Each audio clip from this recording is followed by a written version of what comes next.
நீங்கள் பார்த்துக் கொண்டிருப்பது நியூஸ் 21 செய்திகள். தமிழ்நாடு செய்திகளை உடனுக்குடன் தெரிந்து கொள்ள நியூஸ் 21 செய்திகளை பாருங்கள். உண்மை, உழைப்பு, உயர்வு. கடலூர் பேருந்து படிக்கட்டில் மாணவர்கள் பயணம் மேற்கொள்பவை தடுக்க மாணவர்களிடம் விழிப்புணர்வு ஏற்படுத்தும் நிகழ்ச்சி நடைபெற்றது. கடலூர் மஞ்சக்குப்பம் புனித வள்ளலார் பள்ளியில் 11ஆம் வகுப்பு படிக்கும் மாணவன் கமலேஷ் 27/11/2024 அன்று மாலை பேருந்து படிக்கட்டில் நின்று பயணம் செய்ததால் தவறி கீழே விழுந்த மாணவரின் மீது பேருந்து ஏறி இறங்கியதில் சம்பவ இடத்திலேயே உயிரிழந்தார்.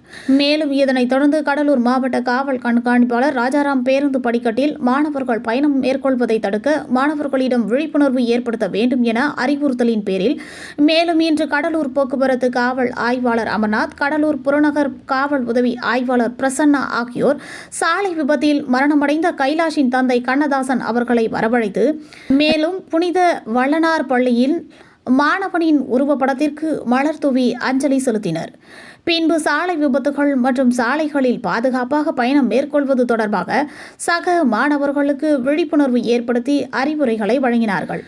மேலும் இந்நிகழ்ச்சியில் கைலாஷின் தந்தை கீழே விழுந்து தயவு செய்து படியில் பயணம் செய்யாதீர்கள் என கதறி அழுத காட்சி காண்போரை அனைவரையும் கண்கலங்க வைத்தது. மேலும் மாணவர்கள் படிக்கட்டில் இனிமேல் நாங்கள் பயணம் செய்ய மாட்டோம் என உறுதியளித்தனர். நியூஸ் 21 செய்திகளுக்காக கடலூர் செய்தியாளர் முருகானந்தம்.